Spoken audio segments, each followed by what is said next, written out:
We must remember that we, the American government, are the reason why Iran is radical. We did this. They had a democratically elected leader that we did not like. I believe his name was Mossadegh. Mossad. Yeah, right? Mossadegh. Yeah, Mossadegh, thank you. And we didn't like him because he wanted to nationalize the oil. Specifically, the Brits didn't like it. 50s. This is what year was this, PBD? 50s. Okay, gotcha. This is before the show. Yes, he was very popular. Yeah. Gotcha. And look right there. Even in Wikipedia, 1953 Iranian coup d'etat aided by intelligence agencies of the UK and United States. Weird.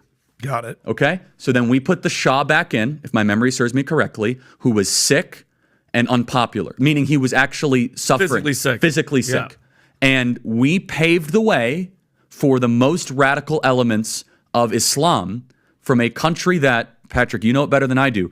The Persian people are the most entrepreneurial. They're some of the smartest people that have really been living under radical Islamic captivity for many decades. Why am I bringing this up? Sometimes your intervention can make things far, far worse. Sometimes intervention is moral and necessary. Our intervention in World War II in Europe was moral and necessary. So what to do? Well, I think Joe Biden should definitely not give them $6 billion. I think that's a good start. I think that sanctions is probably appropriate. But I also think that we have to be really clear that Iran is an enemy of the United States, but it pales in comparison to the immediate and the pernicious and the existential threat that the Chinese Communist Party poses to America.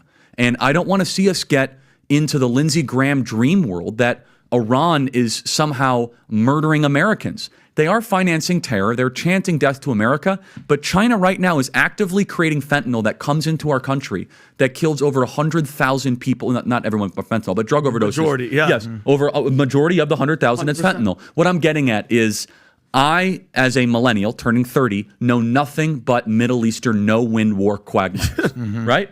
Yep. And I am cynical, and I think it's my moral responsibility and my public role as a commentator to slow down the chatter anytime we're talking about accelerating us closer to another conflict in the Middle East. Because we did it in Iraq.